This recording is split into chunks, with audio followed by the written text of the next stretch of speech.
வணக்கம். Seetha's pages super singer junior 11 July 12 அன்றைக்கி Sunday 20th episode. இதில் என்னன்னா நம்ம கண்டினியூவேஷன் தான். பாரதி ராஜா அவர்களுடைய மறைவுக்காக இது ஒரு நினைவஞ்சலி மாதிரி பண்ணிகிட்ருக்காங்க. ஸோ இதில் அவரோட பயணம் செய்து ஒருத்தராக வந்துட்டுருக்காங்க, அவங்களோட ஷேர் பண்ணிகிட்ருக்காங்க அவங்களோட எக்ஸ்பீரியன்ஸஸ். இன்றைக்கி சித்ரா லக்ஷ்மணன் அவர்களும் வடிவுக்கரசி அவங்க 2 பேரும் வந்திருந்தாங்க. ரொம்ப சுவையான அனுபவங்கள்லாம் அவங்க ஷேர் பண்ணிக்கிட்டாங்க. ஃபஸ்ட்டு ஜியானா வந்தாங்க. ஜியானா நாதம் என் ஜீவனே அந்த பாட்டு எடுத்து பாடினாங்க. ரொம்ப அழகாக பாடினாங்க. அதாவது நீங்கள் வெளியிலேருந்து கேட்கும்போது ரொம்ப பர்ஃபெக்டாக ரொம்ப நல்லா இருந்தது. ஸோ டெக்னிக்கலி கொஞ்சம் மிஸ் பண்ணிட்டாங்க நடுவில், அதனால் கொஞ்சம் அப்செட் ஆகிட்டாங்க, அவ்வளோதான். பட் ஜியானா நமக்குமே ரொம்ப எக்ஸ்பெக்டேஷன்ஸ் இருக்குது ஜியானா மேலே. ஏன்னா அவங்களே ஒரு சின்ன மிஸ்டேக் பண்ணும்பொழுதே அவங்களுக்கே அது ரொம்ப டிஸ்டர்ப் ஆகிட்டாங்க. ஈவன் சித்ராமா கமெண்ட் பண்ணுறதுக்கு முன்னையே ஜியானா அழ ஆரம்பிச்சிட்டாங்க. அப்போ அவங்க கேட்டாங்க என்ன அப்படின்னும்போது அவங்க சொன்னாங்க, இல்லை நடுவில் கொஞ்சம் மிஸ் பண்ணிட்டேன் அப்படின்னு சொன்னாங்க. பட் ஓகே, சித்ரா மெயினாக சொன்னது என்னென்னா டென்ஷன் ஆகக்கூடாது, ஃப்ரீயாக பாடணும், அந்த டென்ஷன் ஆனால் எல்லா தப்புகளும் நடக்கும் அதுதான் அப்படின்னு. பட் இமான் சொன்னார், நீ ஃபஸ்ட்டு பாடும்பொழுதே நீ யூ ஆர் அ வின்னர், நீ ஃபஸ்ட்டு சாங்லேயே ஒன்று ப்ரூவ் பண்ணிட்ட, இதில் நீ ரொம்ப டிஸ்டர்ப் ஆக வேண்டாம் அப்படின்னு சொன்னார். அனுராதா சொன்னாங்க, எப்போவுமே கோல்டன் பஸ்ஸர் எவ்ரி டைம் வாங்கணும்னு இல்லை அப்படின்னாங்க. சீரியஸ்லி நானுமே அதுதான் சொல்கிறேன், ஒரு தடவை மிஸ் பண்ணாதான் அடுத்த வாட்டி நம்ம இன்னுமே எக்ஸ்ட்ரா கேர்ஃபுல்லாக இருப்போம். ஜியானா நான் ரொம்ப எக்ஸ்பெக்ட் பண்ணுறேன், ரொம்ப நல்லா பண்ணுறாங்க அப்படின்னு. அதில் 2-3 பேரில் இவங்க ஒருத்தர். ஸோ இன்றைக்கி இவங்க கொஞ்சம் நல்லா பாடினாங்க. ஒரு சின்ன மிஸ்டேக், அது இட் ஹேப்பன்ஸ் டு எவ்ரிபடி. எப்பேற்பட்ட ஒரு பெஸ்ட்டு ஸ்பீக்கரோ ஒரு பெஸ்ட்டு சிங்கரோ ஒரு ஸ்டேஜில் ஏறும்பொழுது அவங்களுக்கு கூட ஒரு சின்ன தப்பு வரும். அதனால் இது ஒரு பெரிய விஷயம் கிடையாது. இது அவங்களுக்கு அடுத்த பாட்டு பாடும்பொழுது இது ரொம்ப உதவும். இந்த எக்ஸ்பீரியன்ஸ் ரொம்ப உதவும். இன்னுமே ரொம்ப போல்டாக ஃப்ரீயாக பாடுறதுக்கு அது நிச்சயமாக ஹெல்ப் பண்ணணும்னு நான் நம்புகிறேன். நெக்ஸ்ட் விஷ்ணு அண்ட் பஃபீனா வந்தாங்க. இவங்க 2 பேரும் பொத்தி வச்ச மல்லிகை மொட்டு ரொம்ப அழகாக இருந்தது. கேட்குறதுக்கு ரொம்ப சுகமாக இருந்தது இந்த பாட்டு. எல்லாருக்குமே ரொம்ப பிடிச்சது. பட் சித்ராமா சில கரெக்ஷன் சொன்னாங்க, மெயின்லி விஷ்ணுக்கு சொன்னாங்க. பஃபீனா சீரியஸ்லி இன்றைக்கி வாய்ஸ் ரொம்ப அழகாக இருந்தது. பஃபீனா வாய்ஸ் ரொம்ப பியூட்டிஃபுல்லாக இருந்தது. இன்றைக்கி வாய்ஸ் கேட்குறதுக்கு ரொம்ப அழகாக இருந்தது. ஸோ அதையும் மென்ஷன் பண்ணாங்க இவங்களும். பட் ஆன் த ஹோல் ரொம்ப நல்லா தான் இருந்தது. ஆனாலும் இவங்களுக்கு கோல்டன் கொடுக்கப்படலை. அடுத்து மெலோடியன் வந்தார். மச்சி மன்னார் மனசுக்குள்ளே பேஜாருன்னு அந்த பாட்டு, அது எண்ணுயிர் தோழன் நினைக்கிறேன், அந்த படத்துலேருந்து இந்த பாட்டு. நானும் நிஜமாக இதை கேட்டதில்லை. இது சித்ராமா பாடியிருக்காங்கன்னு வேறு சொன்னாங்க. அப்போ சித்ராமா எனக்கே ஞாபகம் இல்லது அப்படின்ற மாதிரி சொன்னாங்க. ஸோ இது ஒரு வித்தியாசமான பாட்டு, இந்த முயற்சிக்காகவே உனக்கு இது கொடுக்குறோம் அப்படின்னு சொன்னாங்க. இவர் இமானும் ரொம்ப பாராட்டினார். இந்த மாதிரி டிஃப்ரெண்ட்டாக நீ எடுத்து ரொம்ப பாடுறது ஒரு பாசிட்டிவான விஷயம் அப்படின்னு சொன்னார். அனு ஐ லவ் இட் டா அப்படின்னு சொன்னாங்க. உண்மையிலேயே அவருக்கு இளம் கன்று பயமறியாதுன்னுவாங்க. மெலோடியனுக்கு பயமே கிடையாது, அப்படியே தைரியமாக பாடுறாரு. ரொம்ப நல்லா இருந்தது, உண்மையிலேயே நல்லா இருந்தது. அது இந்த நிறைய குழந்தைகளில் இந்த வயசில் இருக்கிற நிறைய குழந்தைங்களை நான் பார்க்குறேன். அது என்னமோ ஸ்டேஜுக்கு போயிட்டு இவங்க பாட ஆரம்பித்தாங்கன்னா அவங்க வேறு ஆளாக ஆகிடுறாங்க.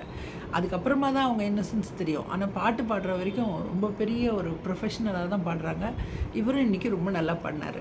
ஸோ சின்ன ஸ்ருதி சேரலாம் இருந்தாலும் இந்த வித்தியாசமான முயற்சியை எடுத்ததுக்காக உனக்கு கோல்டன் கொடுக்குறேன் அப்படின்னு சொல்லிட்டு இவருக்கு கோல்டன் பஸ்ஸர் கொடுத்தாங்க.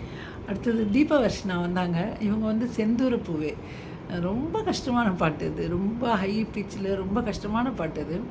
ஆனால் ரொம்ப அழகாக பாடினாங்க. அவங்க ஒரு குழந்தைக்கு இந்த பாட்டை கொடுத்து பாட சொன்னால் எவ்வளோ பெஸ்ட்டு பண்ண முடியுமோ அந்த அளவுக்கு ரொம்ப பெஸ்ட்டாக பாடினாங்க. எல்லோரும் ரொம்ப நல்லாயிருக்கு, வெரி குட் எல்லாம் தான் அப்ரிஷியேட் பண்ணாங்க. ஒன்றும் பெருசாக குறையெல்லாம் சொல்கிறதுக்கு ஒன்றும் இல்லை. ஆனால் இவங்களுக்கும் கோல்டன் கொடுக்கப்படலை. அடுத்தது சேஜல் வந்தாங்க. அவங்க பச்சை கிளி பாடும் ஊர் அந்த பாட்டு பாடினாங்க. பட் அவங்களால முடிஞ்சது நல்லா பண்ணாங்க, அவ்வளோதான் நான் சொல்ல முடியும். ஒரு குழந்தையால் இவ்வளோ தான் பாட முடியும். சித்ராமா சொன்னாங்க, பல்லவி ரொம்ப சூப்பராக இருந்தது. பட் அடுத்தது சரணம்லாம் பாடவே முடியாது, பெரியவங்க தான் பாட முடியும், அந்த மாதிரி ஒரு பாட்டு இது. அனு க்யூட்டஸ்ட் யூனிவர்ஸ்ன்ற மாதிரியே சொல்லிட்டாங்க. பட் இவங்களுக்கும் கோல்டன் கொடுக்கப்படலை. அடுத்தது ஆரியன் பாட வரார். என்னுடைய இன்னொரு ஃபேவரெட், த பெஸ்ட் ஒன் அப்படின்னே சொல்லலாம். ஆர்யன். ஆர்யன் வந்து பார்த்தீங்கன்னா, லாஸ்ட் டைம் கொஞ்சம் சொதப்பிட்டாரு. கோல்டன் பஸர் கிடைக்கல. ஆனா நான் அப்பவே சொன்னேன். அந்த ஒரு கோல்டன் பஸர் மிஸ் பண்ணும் பொழுது, இவங்க இன்னும் கொஞ்சம் ஜாக்கிரதையா பாடுவாங்கன்னு. ஸோ அந்த எக்ஸ்பீரியன்ஸில் இப்போ என்ன பண்ணுறாருன்றது ரொம்ப ஆர்வமா பார்த்துட்ருந்தேன். பார்த்தா இவர் வந்து பாடின பாட்டு என்னென்னா, வெள்ளி சலங்கைகள் கொண்ட தலைமகள். இது வந்து ஒரு நாட்டிய பாடல். இது வந்து ரொம்ப அழகாக பாடினார். அந்த ஜத்தீஸ்வரம்லாம் எஸ்பெஷலி நம்பவே முடியல. யாரோ ஒரு ப்ரொஃபஷ்னல் உட்காந்து பாடுற மாதிரி பாடினார். ரொம்ப கஷ்டமான பாட்டு, பயங்கர சேலஞ்சிங் சாங் இது. அவ்வளோ ஈஸியாக அப்படியே ஊதுற மாதிரி அவ்வளோ ஈஸியாக பண்ணிட்டார். ரொம்ப பியூட்டிஃபுல்லாக ஒண்டர்ஃபுல்லாக இருந்தது. இது சொல்லவே முடியாது, அந்த அளவுக்கு பெஸ்ட்டு பர்ஃபார்மன்ஸாக இருந்தது. சித்ரா சொன்னாங்க, நீ வந்து சங்கதி நல்லா பண்ணலாம், ஜத்தியும் சேர்த்து எல்லாமே சேர்ந்து ஓவராலாக நீ நல்லா பாடியிருக்க அப்படின்னு சொல்லி பாராட்டினாங்க. ஆக்சுவலி இந்த பாட்டு முடிஞ்ச உடனேயே அனுராதா ஓடி போய் தூக்கிட்டாங்க அவரை. அப்புறம் சித்ரா இதை கமெண்ட் பண்ணாங்க. இமான் என்ன சொன்னார்னா, உன் வாயில் வந்து கடவுள் குடியிருக்கிறாருன்னு தான் நான் சொல்ல முடியும் அப்படின்னு சொல்லிட்டு, இது ரொம்ப நல்ல பர்ஃபார்மன்ஸ், இது ஒரு பெஞ்ச் மார்க் அப்படின்னு சொன்னார். அப்புறம் உனக்கு உன்னுடைய கரியர்லேயே இது ஒரு கிரீடம் வச்ச மாதிரி அப்படின்னு சொல்லி சொன்னார்.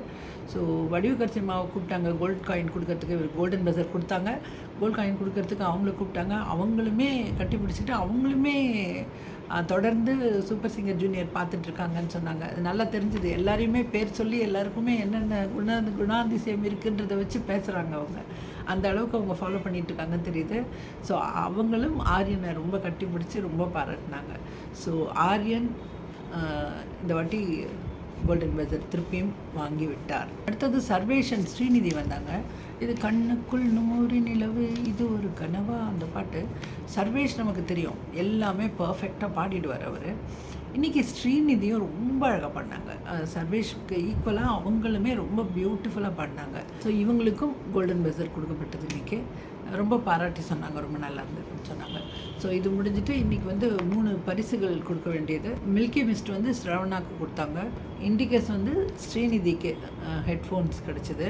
அடுத்தது VBJ voice of the week வந்து அன்டவுட்டட்லி ஆரியனுக்கு போச்சு. ஸோ ஆரியனை போய் அந்த சேரில் உட்கார சொன்னபோது ஆரியன் போனார். அங்கே ஏற்கனவே டெனின் பர்னை உட்காந்துருக்கிறாரு. அவர் எழுந்து இவரை உட்கார சொன்னார். ரொம்ப அழகாக இருந்தது அதை பார்க்குறதுக்கு. இவர் ஆரியன் என்ன பண்ணார், டெனின் பர்னாவை வா நீயும் உட்காந்துக்கோன்னு சொல்லி அவரை பிடிச்சி இழுக்கிறாரு. பட் டெனின் பர்னை வந்து ரொம்ப அழகாக சிரிச்சுக்கிட்டே இல்லை நீ தான் உட்காரணுன்ற மாதிரி சொல்லி அவரை உட்கார வச்சுட்டு இவர் மூவ் ஆனார். அது பார்க்கும்போது ரொம்ப அழகாக இருந்தது. குழந்தைங்க வந்து ஒருத்தருக்கு ஒருத்தர் எவ்வளோ ஒரு நல்ல பாசத்தோடு பழகிறாங்கன்றதை பார்க்குறதுக்கு ரொம்ப நல்லா இருந்தது. இதுக்கு அடுத்தது இந்த ப்ரோக்ராமில் ஒரு கஷ்டமான இடம் இது. ரெஸ்ட்டு யாருக்கு இன்றைக்கி கொடுக்குறாங்க அப்படின்றது தான். இன்றைக்கி 2 பேருக்கு ரெஸ்ட்டு. ஒன்று சேஜல், அடுத்தது தான் எனக்கு ஷாக் வந்து பொன்னிஸ்ட்ரி இந்த வாட்டி ரொம்ப நல்லா பண்ணியிருந்தாங்க. எனக்கு ரொம்ப பிடிச்சது. பொன்னிஸ்ட்ரி ரொம்ப நல்லா எவால்வ் ஆகி வந்துட்டு இருந்தாங்க. பட் பொன்னிஸ்ட்ரிக்கும் ஓய்வு. பட் எனிவே இவங்க யார் வேணுன்னாலும் திருப்பியும் வரலாம். வைல்ட் கார்டு என்ட்ரியாக வரலாம். வைல்ட் கார்டில் வந்து யார் வேணால் ஜெயிக்கிறதுக்கு சான்ஸ் இருக்குது. பொன்னிஸ்ட்ரியை தளர்ந்துடக்கூடாது, கண்டினியூ பண்ணணும். சேஜல் ரொம்ப குழந்தை. இது வந்து ஒரு நல்ல ஒரு என்ட்ரி ஆகிடுச்சு. இதை வச்சுக்கிட்டு அவங்க இன்னும் நல்லா ப்ராக்டிஸ் ஆகி அடுத்த வாட்டி வரும்போது இன்னுமே கொஞ்சம் வயசு கூடி வருவாங்க. அப்போ இன்னுமே நல்லா பாடுவாங்க. இப்போவே ரொம்ப அழகாக பாடுறாங்க, இன்னும் நல்லாவே பாடுவாங்க அப்படின்னு நம்பலாம். ஸோ இதுதான் இன்றைக்கி நடந்த விஷயங்கள். ஸோ மீண்டும் நம்ம அடுத்த வாரம் வரைக்கும் காத்திருக்கணும் அடுத்த சூப்பர் சிங்கர் பார்க்குறதுக்கு. ஸோ அடுத்த வாரம் பார்த்துட்டு சாட்டர்டே எபிசோட் பார்த்துட்டு நான் உடனே உங்களுக்கு வீடியோ போடுறேன்.